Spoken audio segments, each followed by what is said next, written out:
everyone, my name is Amy, and in this video, I'll show you how to add the Poppers Virtual Tour widget to your Webflow website. A virtual tour widget is a great way to present spaces in an interactive format, making it easier for visitors to explore your content visually and engage with it more naturally. So let's get started. First, go to your Popper dashboard. Once you're there, click on Widgets from the left sidebar and then click Create New Widget.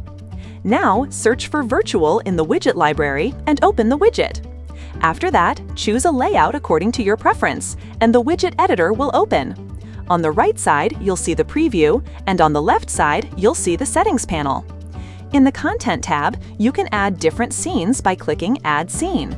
Here, you can upload images, change the title, add button text, button links, and even add hotspots.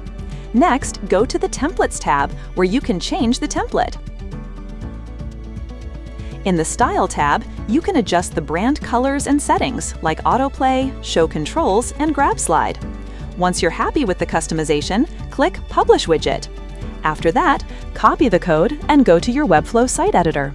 Inside the editor, add a code embed block, then paste the installation code into it and click Save and Close. After that, publish your site. Once your website is live, refresh the page and your widget will appear successfully. That's it for this video. I'll see you in the next one.